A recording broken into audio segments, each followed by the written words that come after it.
Hello, hello, hello, and welcome to Property Game Changers Live. We have got a supersonic episode today. I am so excited because we have got Mr. Rob Smallbone, as you can see there, host of the utterly binge listenable Property Nomads podcast. So grab a cup of coffee and join us in conversation for the next little while. What we're doing with these property game changers is celebrating the power of ethical property investing to change lives. We're inspiring each other to believe bigger, to be bolder, and to be game changers. And today's property game changer, I need to consult my notes because there is so much on this list, is the author of Buytolet, How to Get Started. He's the co-author of 101 Property Tips. He's co-founder of Devoy and Smallbone Properties. And he's co-host, as I mentioned, of the utterly binge listenable Property Nomads podcast. If you have any interest in property, you need to dive in. It's really fantastic. So just to give you a few highlights about Rob, Rob has raised over £500,000 in joint venture finance, and he's a keen traveller and writer. He's been to over 45 countries, and he puts Nicaragua at number one. I really want to know why Nicaragua is number one. And also, we'll be hearing more about how property has really helped Rob indulge his passion for travel and really have the freedom in his life that many of us do want. He's an all-in Liverpool fan, which he personally called out, which he specifically called out, but I'm not holding that against him. Still going to chat on with Rob. And the other thing is, Rob is autistic, and we'll be talking about the challenges that he's faced in life and business because of that, and the secrets and the strategies that Rob has used to be successful. Rob's personal values really come through in everything that he does. Authenticity, integrity, and congruency. A bit of a mouthful, but they really come through in everything Rob does. And I'm sure we'll be talking more about that as we go through today. So welcome, Rob, to the Property Game Changers Live. Thanks, Stephanie. That's a hell of an introduction, and thanks for having me on board today. Yeah, it's brilliant to have you with us. So, Rob, let's kick this off by just starting in the middle and tell us about a moment when things got so bad that you just realized that something had to change. It's a good place to start. I think that's twofold. In terms of getting into property in the first place, my business partner Aaron and I, we were traveling in 2014, 2015.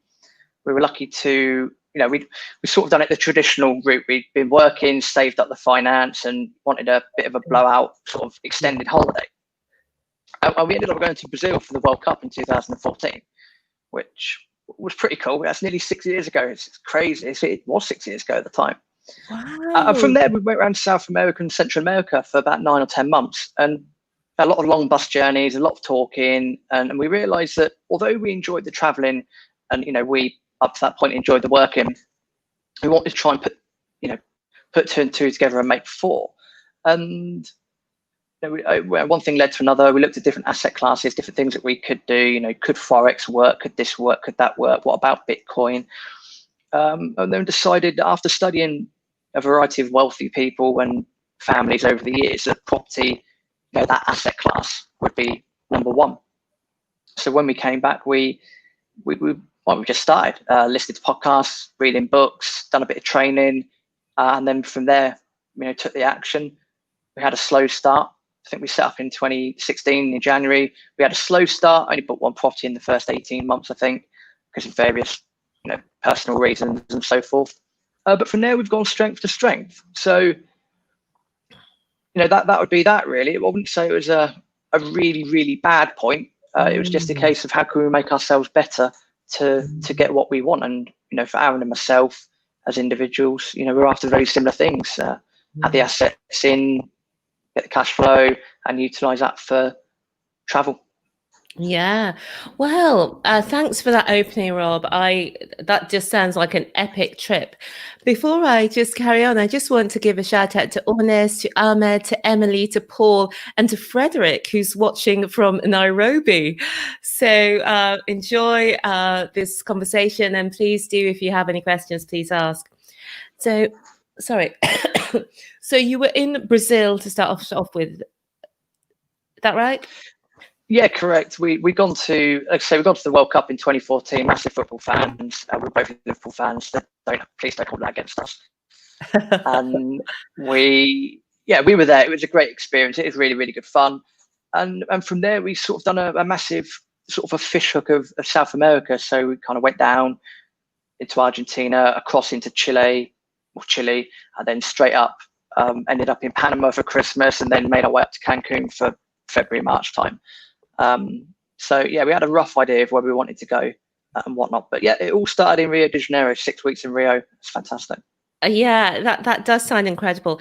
And it was that where you first had that seed that property could be the thing for you to give you that freedom to be able to keep traveling. And was it soon after that that the Property Nomads podcast was born? No, so the Property Nomads podcast, I had the idea of the podcast, but I'll have to give a shout out to my ex-business partner, Max. He came up with the name, to be honest. Matt's no longer part of the company, unfortunately, gone his own ways. But he actually came up with the name, so I can't sit here and take credit for the name. He said it would be, because you like the traveling, because you were involved in property. He said that's a great name for it. So I have to give him a shout out for that. Yeah. But that came along in November 2018. And Devoy and Smallbone properties, we started in 2016. So a bit of a difference there. Yeah. So you got started. Now, tell us a little bit about getting started, because a lot of people have the idea, maybe they're sitting on their holiday for 2 weeks, or a lot of people seem to go away for a fortnight, and they think, right, how could we do this a little bit more often? What could we do? And they have the idea, but they don't actually get started. So did you have some hesitations about getting started, and how did you get over them?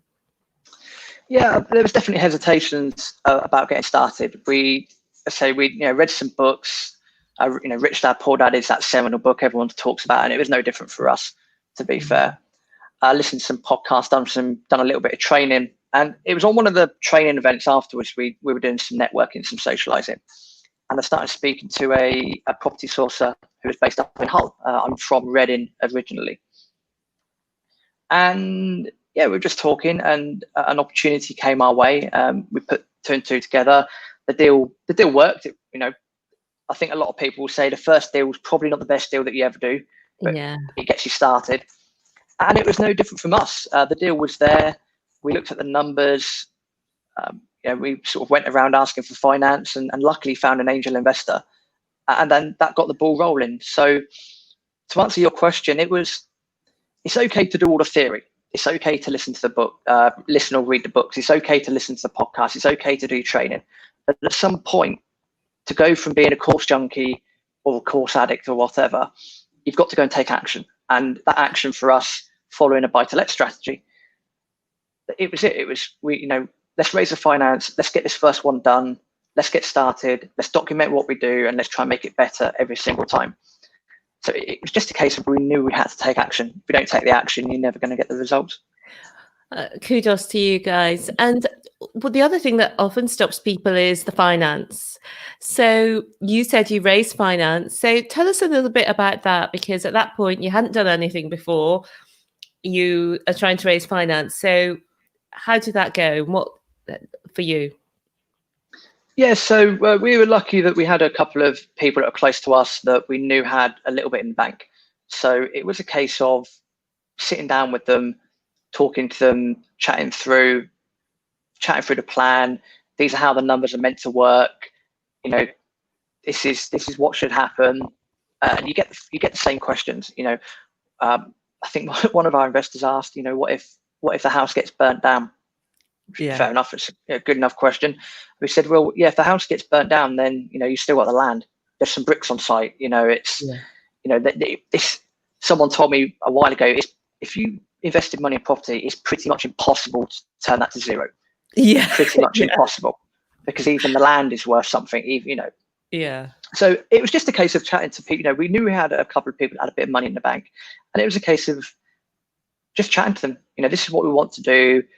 This is what we've got our heart set on. This is what we've got. This is why we want to do it. You know, long-term financial plan, all that sort of stuff.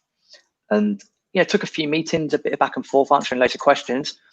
And you know, thankfully, the investors had faith in us, and that was it. We'd done the paperwork, and the rest is history.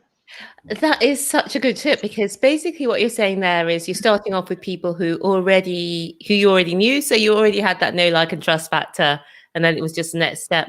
And can I ask you, because since then you've raised over £500,000 in private finance, that's excluding money that you may have raised, you know, from actual, you know, typical standard financing.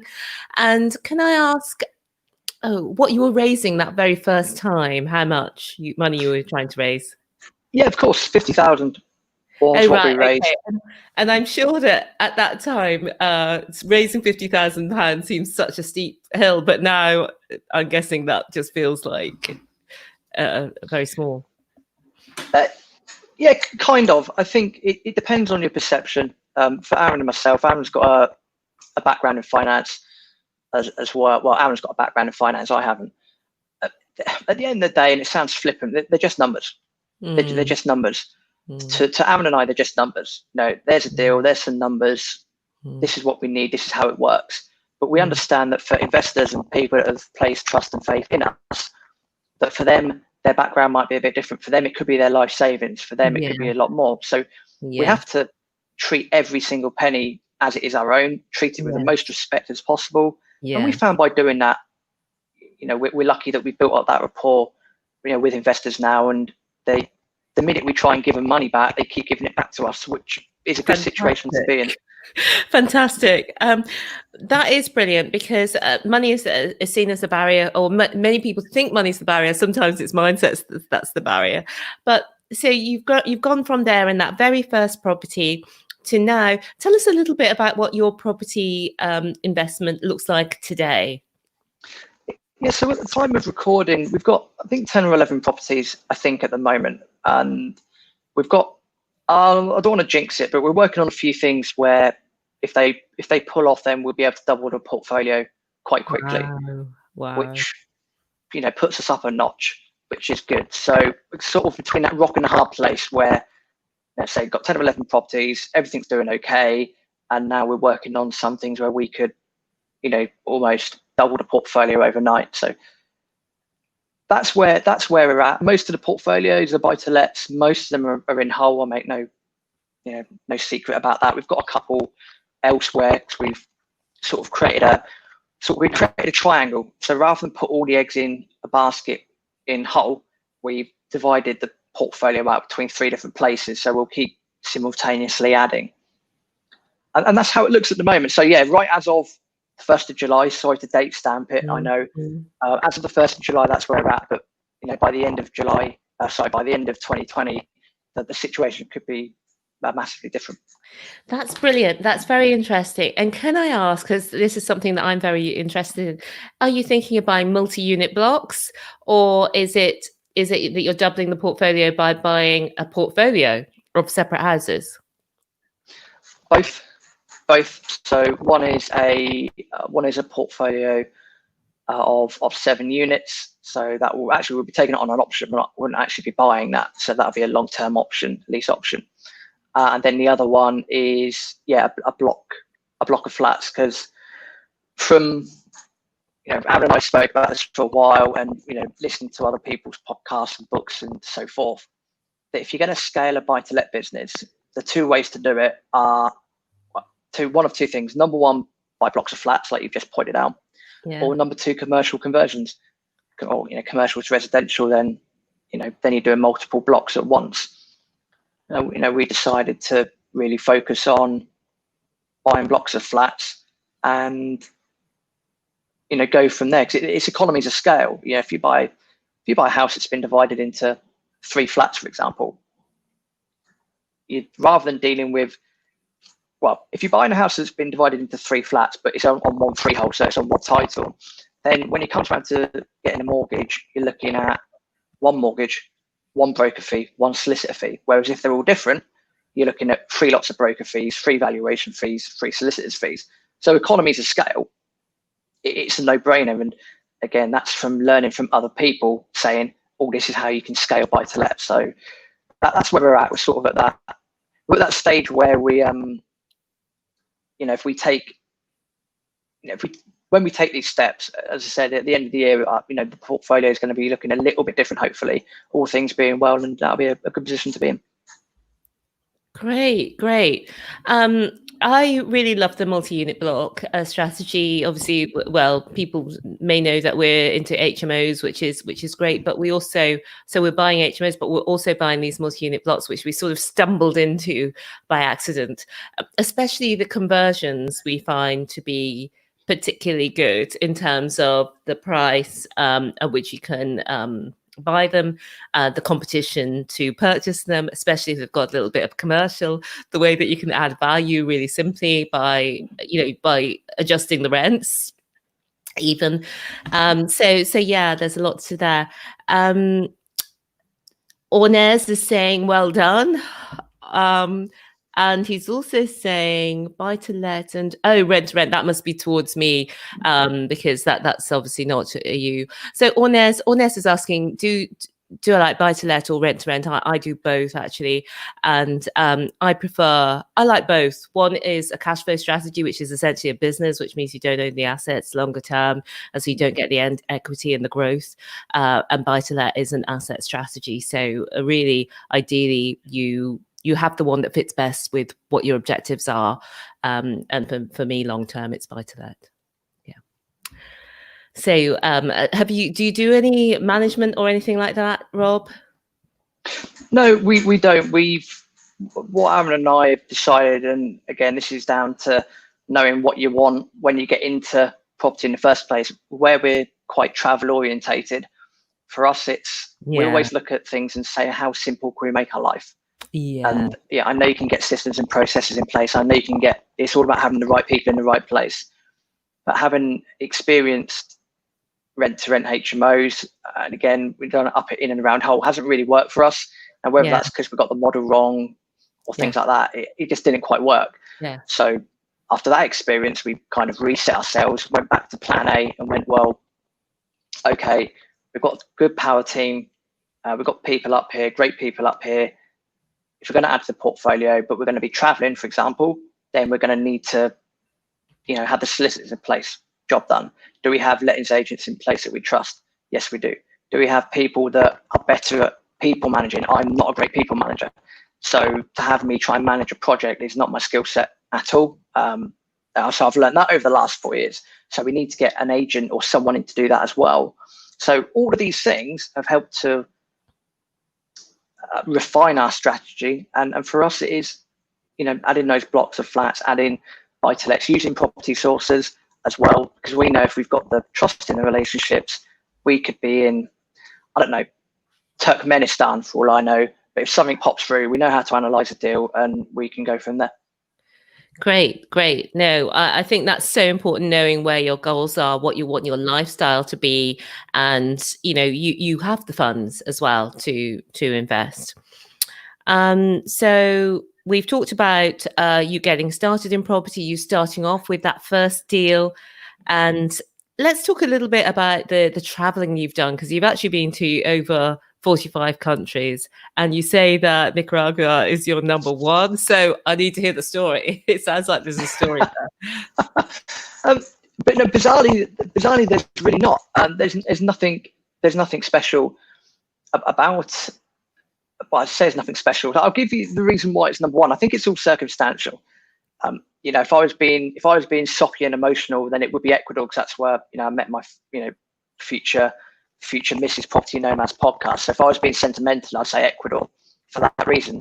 But Nicaragua, just the circumstances at the time, we were nearing the end of the trip. I think we were traveling with a couple of American guys at the time. Everyone was having a laugh. And Nicaragua, the people were really friendly. Everything was relatively inexpensive. The weather was good. The activities were really good. We've done volcano boarding. We went to cigar factories. We've done all of these sort of things. And I think, we just want to look back on it. There's not a particular story, but in general, just for the whole experience, it was a country that had everything. Again, the people were nice, the food was great, the places we visited were cool. We'd done loads of different activities. We're hanging out with cool people at the time, and all of those, make it my favorite country I've ever been to. It sounds pretty damn cool, gotta say. Now, Rob, I know that you're a podcast host, so your sound is normally spot on. But there is a bit of interference. It sounds like something's touching the mic or bouncing the mic every so often. It just comes up. So can you just check that your mic is clear and not touching anything? Maybe it was up there. Your material or something. Okay. Maybe that's it. Sorry about that. Yeah. No, that's cool. So you've got, let's talk about the book, because what I didn't realize and what I love to say is that you can really change your life fundamentally within 5 years. You can change it quite a bit in a year, but in 5 years, it can be unrecognizable. So I was actually surprised to hear, Rob, that you started all this just 6 years ago. And the first 18 months of that were kind of, not actually much, a lot of learning, I'm sure, but not actually much in the way of property. So you've actually changed your life, drastically within 5 years. And you've also written several books about it. So let's talk about that. Tell us about your books. Yeah, absolutely. Thanks, Stephanie. So from all the property training and everything that I've done, or that Aaron and I have done, we decided that I enjoy writing. I really enjoy writing. I find that and, being on podcasts, being on great shows like, Property Gamechangers really helps as well. But I enjoy writing. And so to be able to, a lot of people in property is, people can give back in numerous ways. That could be a lot of training, that could be mentoring, that could be, all the things you see on social media, or, look how good I'm doing, etc., etc. But for me, it's about the writing. If I can write something that impacts someone somewhere, that to me is the most important thing. Writing for me gives me, time to be able to think about things and then to work with myself and challenge myself mentally to get content out there. But yeah, having done Buytolet, I decided to write Buytolet, How to Get Started. I just wanted to really show to people that if I could do it, you can. And so that was that book. That came out in 2019. We got that to number 1 on Amazon, which was pretty cool. That was a great effort. That's a nice accolade to have. It's not, it's just a nice accolade to have, to be honest. I'm proud of that. It's a nice accolade to have. But really, it's about who's buying it.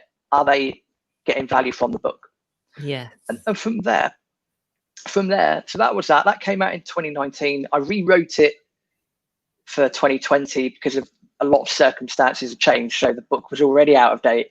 So I had to change a few things there.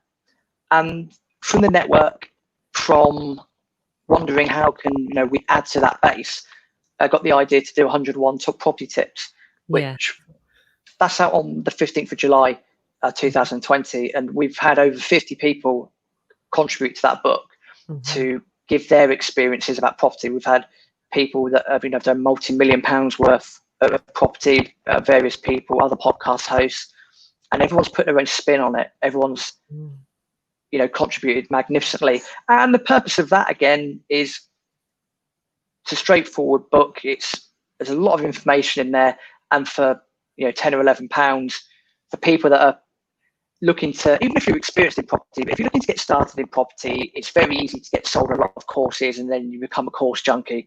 Now, I've got nothing against that. I've done courses, I love doing them, it's good fun. But if people are sort of teetering on the brink and they think, well, I've got a spare tenner, let's have a look at a book. 101 top property tips is going to fill all of those needs. You're going to get a lot of content out of buying that. And yeah, I could rattle through the other 3 or 4 we've got in the pipeline, but one at a time. And this is what the focus is on: is 101 top property tips.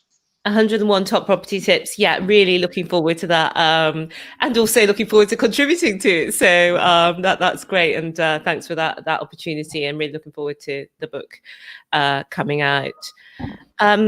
Now, tell us a little bit about what advice you would give to people who are just, maybe where you were just getting started about 6 years ago.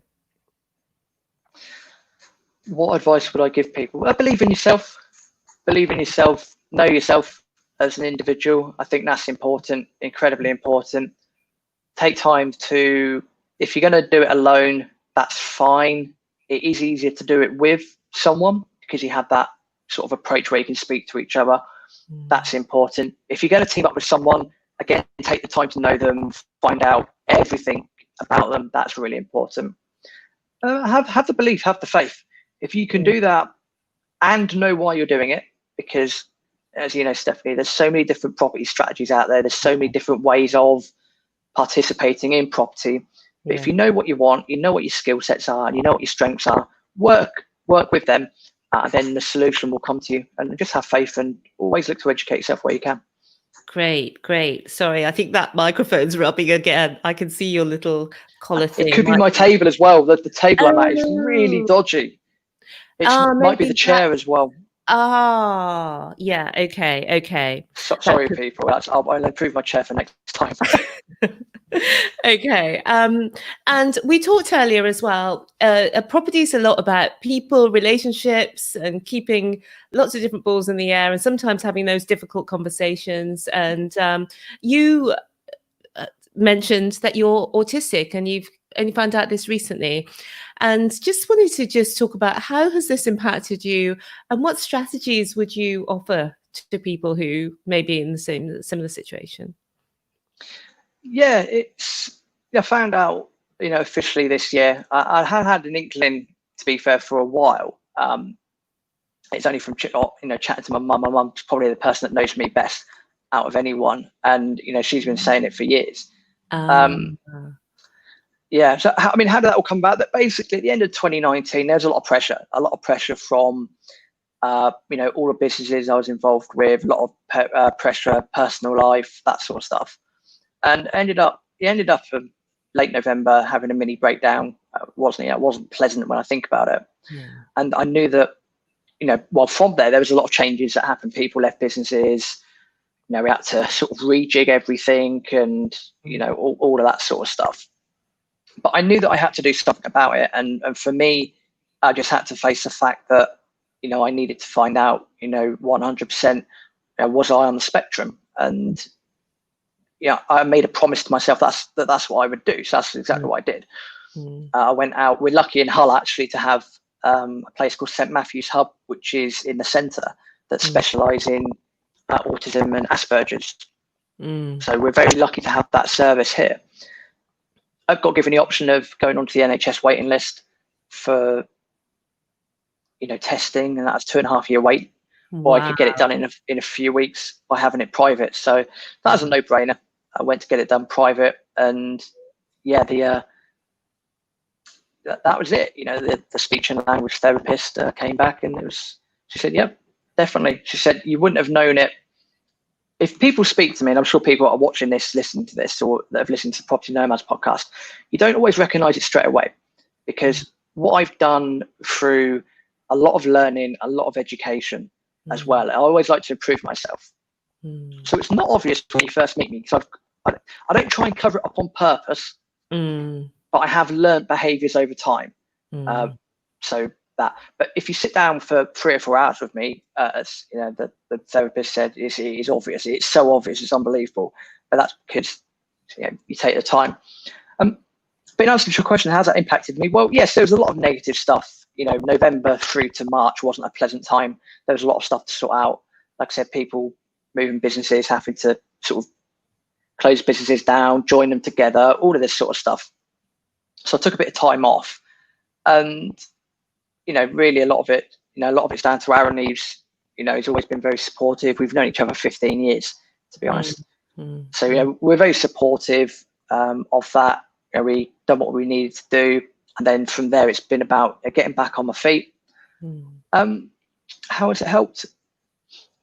It's difficult to look back now to say how has it helped. I think it's helped me become a little bit more open, I think, with people, because ultimately the communication is important. If Aaron knows everything inside out, the missus knows everything inside out, the family knows everything inside out, and I think by having that to help them, this wasn't just about helping myself and feeding myself. That's what it was about, is how can I help other people? And, my immediate circle, by having this, then, I think there's that increased level of understanding. And, from there, I've been able to, again, go back and, what are my strengths, working with myself, doing a lot of writing, analysing. I love numbers, these sort of things. Now I'm starting to develop the strengths. Now they're starting to come into fruition. So it's all one massive process. So it's difficult to answer that question right here, right now. But I'm sure if we had this conversation in a year's time, there'd be a lot more clarity from my side. Yeah, thanks, Rob. I really want to thanks for sharing that, because I think we've all got those areas of our lives where we feel, oh, I don't necessarily want to know this. I certainly don't want to share this. I don't want to put it out there and have other people know. But I think when we discussed earlier, you were saying that actually you had such great feedback since you did, share it publicly. And I just want to ask a question, because I'm guessing that we're all sort of on this spectrum somewhere. There's what's called normal, that is the middle, but then the rest of us are somewhere along the spectrum. So I'm guessing that as a result of the diagnosis, if that's what it's called, that you have been given some strategies for being. And is there one that really stands out as something that you think, yes, this has really made a difference, that maybe others of us could use wherever we are, on the spectrum? I think that comes down to knowing yourself, and the thing. And again, knowing myself, I can get agitated quite quickly. So I know that if I get agitated or I'm struggling to understand something, I need to be able to share that with the other person as effectively as possible. It doesn't always come out effectively, but I try. Yeah. So I think for me, if I'm getting agitated about something, I've always learned that I need to take 5-10 seconds, leave the room or whatever, breathe, go back and go, right, okay, let's work on this. And then for me, that's a mental reset. That works brilliantly for me. Yeah. So that'd be the one thing. And have I had a chance to properly follow it up yet? No, not really, because this is all, March. So again, with COVID lockdown, no one's working, etc., etc. It's been difficult to sit down and have further sessions. But there's Google. And again, thinking about how I've reacted in the past to things, it's about learning as well. I love Stoicism. Stoicism is really based around tranquility of the mind. What do they say? That any event in life is objective, but how we react is subjective, i.e. we can always control how we react to something. Yeah. So I think those lessons from, Marcus Aurelius, Seneca, and others have really helped as well. So again, that's what works for me, because I know myself. I also know I'm a visual learner. So if any agent or anyone ever sends maintenance reports, I need to see a photo. No two ways about it. Yeah. If this needs doing or a fence needs replacing, it's okay sending a quote, that's fine, but I need to see a photo, and I will communicate that with everyone. If you need me to do something, I'm a visual learner, so show me the photo, show me whatever it needs to be done, and then I can work with that. So I think that's the other thing that's really helped. Yeah, no, that sounds really good. I was just relating to what you said, because actually we all have these challenges. We may not be titled, but for example, I have a business partner, so I'm in partnership with my sister, and we're very, very, very different indeed.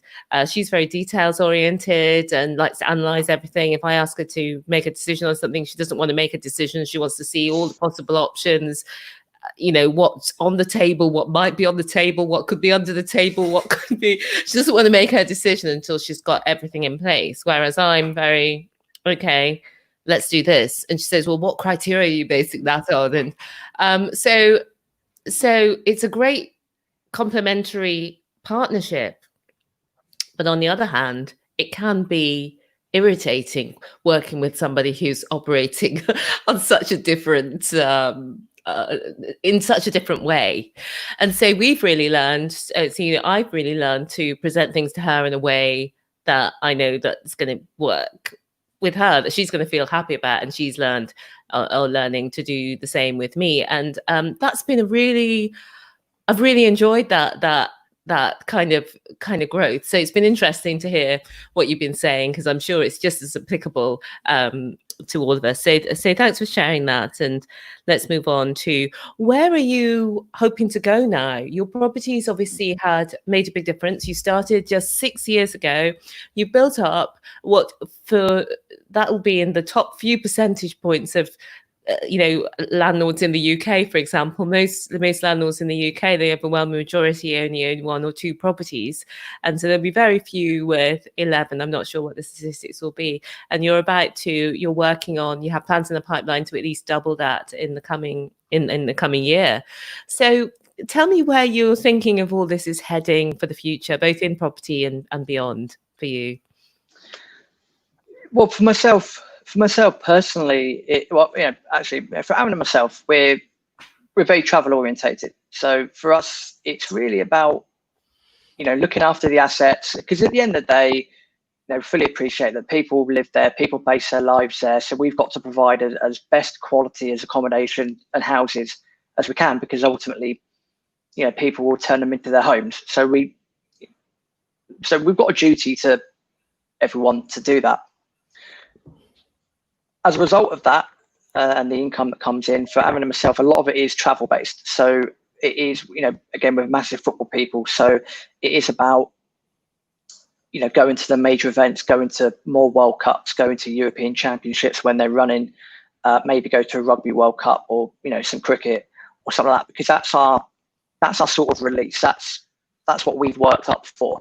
Yes, ultimately it's going to be a great pension pot, but, we're 32 at the time of recording. Yeah. So, 20 years time, it'd be slightly different. It'd be a pension pot.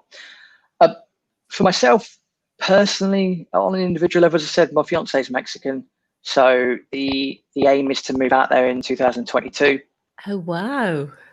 So yeah, when you host the Property Nomads podcast, you can't just spend the rest of your life in Hull. Kind of defeats the object. So, I suppose that's true. Yeah. Yeah, we've got to balance it out. And yeah, again, what we've discovered from how we work and the people we've got in our team, again, if we're utilising sources to bring us buy-to-lets or blocks, etc., we know how to analyse. We've got brokers on standby. We've got letters agents in place that, do a great job already. We can put the properties with them. I think the agents are great as well, because they'll also, if we're not here in the area, they're also going to have a look. There are eyes and ears for us as well. Mm-hmm. So again, once you've got all that in place, really, apart from keeping on top of things, a couple of emails here and there, the only things that we really need to do, apart from connect with people, keep producing content, for the podcast and so forth, is signing the mortgage paperwork, which is not really that challenging, because it just means the process is a bit longer, especially if one of us isn't in the country, or we might both be in Qatar for the World Cup in 2022, and if the deal needs to be done, it's a case of sending paperwork. Yes, until land registry and solicitors accept e-signatures or stuff like that, which may never happen. I don't know. So yeah, that's what a portfolio will do. We want to get to 50. For me and for Aaron, it's not about the number of properties you've got. It's never been about that, because we could have one property, but if that property generates you £10,000 a month, it's job done. So for us, it's not about the number, but we've both got our targets X amount per month. And if we know we want to make £150, £200 per property, then that's why we've got a number to aim for. But, we'll see. We'll see what happens. But that's what we're aiming. That's what we're aiming towards, because again, we've taken the time to sit down. We know each other inside out, and we've got a common goal, and that's important. Yeah, and I think that that's really interesting, because you've got the 150 to 200 per unit, and I think that will probably go up when you start buying the multi-unit blocks, because that's something certainly that we have seen, where we accidentally bought this 12-unit block, which works out to 32k per unit, which you wouldn't be able to buy something that brings in a rental of 450 to 600 typically on a standalone house where we are. Even in Hull, I think you'd be hard pushed. So talk to me about Hull, because I know that a lot of people, Hull, to my understanding, has been quite slow on picking up with the Article 4. Tell us a little bit about what the situation is now in Hull, and whether it's a good place. Well, you're probably going to say no to invest. No, I'm not. I'm not one of those people. I'm not one of those people that's going to joke and go, "Oh, there's no deals here; they're all mine." I'm not one of those people. What's Hull like as a place? Interesting. It's never dull in Hull, as they say. I love that. It's never dull in Hull. It's a great place. Hull has got a lot of tradition. It's a really, really strong rental town. There's a lot of things going on. There's a lot more industry coming into the area. I think that for more old school people in Hull, the fishing industry and the collapse of that in the 70s or 80s, I believe, that had a massive impact economically on the area. Same with Grimsby, which is just across the water as well. And Hull's picked itself up slowly but surely. It's a great rental place. It really is. About 250,000 people live here. It's got decent transport connections to, say, London, Leeds, Scarborough, Sheffield, Doncaster, those sort of areas. There's a lot of industry coming in. There's a lot of offshore sort of wind farms. Siemens. The biggest thing I think we've had in the last few years, apart from City of Culture in 2017, was Siemens. I think spent about £1 billion on a new wind turbine production plant, and that's been critical for the area. So, in terms of long term, what the government have got laid out for the area, what the local council have got in their mind with renewable energy and seeing how the world's going, that's a reason for coming up to Hull. And in truth, definitely, it could have been anywhere. It could have been Grimsby, it could have been Scunthorpe, it could have been Hull, Hartlepool, Middlesbrough, you name it. Yeah. General rule of thumb is if it's up north, it works. But again, do your own homework, do your due diligence, etc. So, Hull in general is a good fun place to be. Yeah, I think we are investing where we know the area really well and where we can also manage it, because what you've pointed out, we do have a management company and for HMOs, and knowing that we have that at the end of anything we buy immediately adds value to it, because we know that it's going to be managed to a high standard ongoing, and that's where many projects can fall down, because I do hear of people, buying HMOs in Hull from a distance and putting them out for management, and the management doesn't work, or the property wasn't quite the right property for an HMO, or there are all these horror stories, and I think it all operates to what is the exit, and are the right people in place to manage that exit for you? Yeah, and it's you touched on a few things there. You talk about due diligence and knowing the area. I think, and I'm not just going to put this on COVID. There's numerous things as well, but Hull. I'm just going to say this about Hull because it's the area that I know best. I'm sure people listening to this that have got HMOs up and down the country might be able to resonate with this. But with all the changes in COVID and the way that the universities and people have reacted, they're doing more online stuff. It's just what we're doing now, for example. So stuff can be done from the comfort of your own home. And if you can attend a lecture, and you're an international student, well, you could be in Hong Kong. And if the lecture's being performed live, happy days. So there is that. And hey, I've been a student. Students are lazy. The closer to the university you can be, the better. A lot more universities are building purpose-built student blocks on campus. So again, if they're doing that, and again, students like being a bit lazy, if they have to roll out of bed and walk 2 meters to get to the lecture theatre, they will, rather than walk 10-15 minutes down the road. So I think those contributing factors haven't helped Hull to an extent, because again, there's a lot of landlords out there that have got a lot of empty rooms, a lot of empty HMOs, because the university is doing a lot on campus. Yes, COVID's hit as well, and that's not been great. If you don't know what's going on in the area, it's the other thing. I don't think you should buy. If you don't know the area, don't buy in the area. You've got to make the effort to at least go to the area, and you've got to unearth every nook and cranny. that you can. What's going on with Article 4? What's going on in the student area?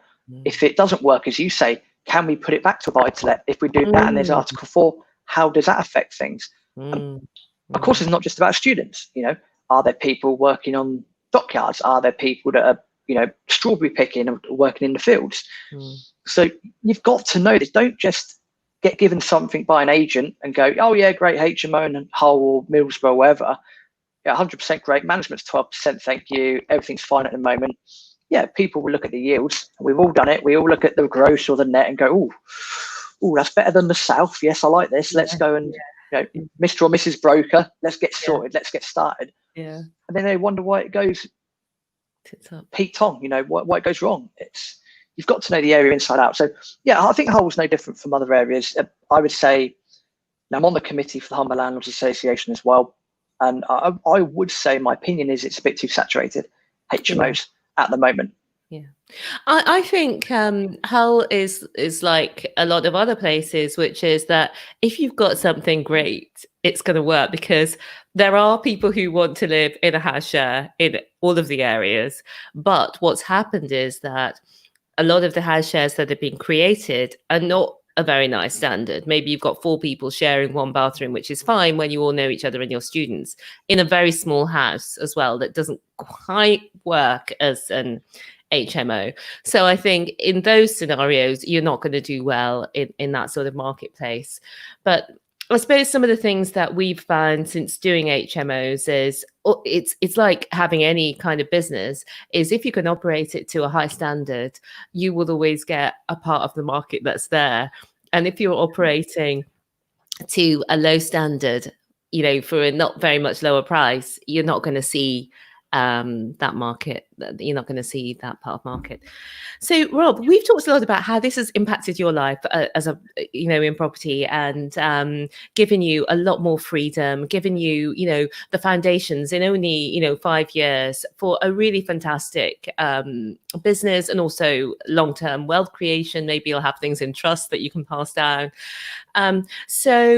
But also we talk about what the things that you're doing to give back in the wider community, which I know that your books and your podcast is part of that. But is there any plans or vision that you have in that sense? To be honest with you, Stephanie, it's going back to talking about strengths. My strengths are trying to add value where I can through the podcast and through books. So really that's going to be the case. We do have training, we do have mentoring, but we don't actively promote that. We find that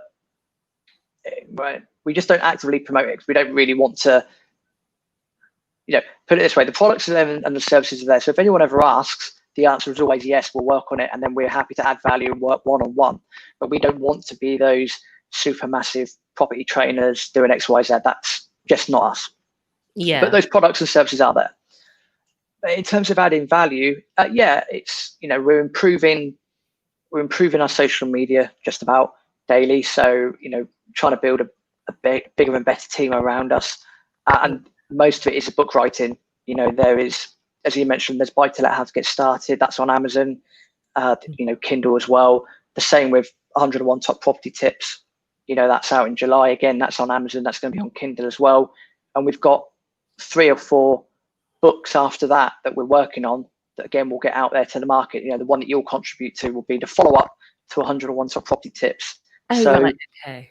There's a lot of that going on. That's our way of adding value, but we know we've got to get better at the marketing and social media side, because that's where the attraction is. So I would just say, that's where we're at. So that's how we would like to add value back. Is at the moment we're very property intensive in terms of the content we produce, in terms of everything we produce. However, moving forward, I think because of the way the name was set up, the Property Nomads podcast, I think you'll find that Aaron and I will slowly change that into more of a business and lifestyle travel thing moving forward. But certainly at the moment, we've got to keep going in property. We've got to keep grafting, keep working hard. But adding value at the moment will be the podcast, and it will be the books that we produce. Brilliant. Well, Rob, it's been such a pleasure and a thrill to have you on, and to really get to speak to you like this, because I spent many hours listening to you and really enjoying your show and what you put out there. And I'm really looking forward to the next evolution of the podcast, especially as you begin to move and spend more time abroad yourself and, eventually live abroad. I think you said 2022, which is very exciting. Look forward to hearing the developments on the new way that you're going in your property business as well. And very excited for the launch of 101 Property Tips, and I will be buying it. And I will ask you for the link, Rob, as well, so that we can pick it up, so that we can get hold of a copy ourselves and buy a copy once it goes live. Yeah, absolutely, Stephanie. No problem at all. I've got a little. I've got the author's copy here, so this is what it will look like. So on Amazon, I'll do it that way. So that's what that will look like. Yeah, absolutely. We'll provide a link to yourself and to every property game changer out there. And then for Buytolet, how to get started, that's what the cover looks like for that one. I love that. I love that. You like the black background, obviously, a bit mean and moody, a bit moody. It's like we're like the Rolls Royce of books. We try and be as elegant as we can. Yeah. Of course, we'll provide the links. As I say, they're on Amazon at the moment anyway. But yeah, we'll provide the links to yourselves. And again, very much look forward to having you contribute to the next one, which will be out in early 2021. Brilliant. Okay. Well, thanks, Rob, for joining us today. Thank you also for watching and listening.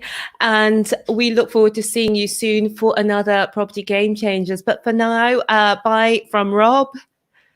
Goodbye. Thank you. Goodbye. And bye from me. See you soon.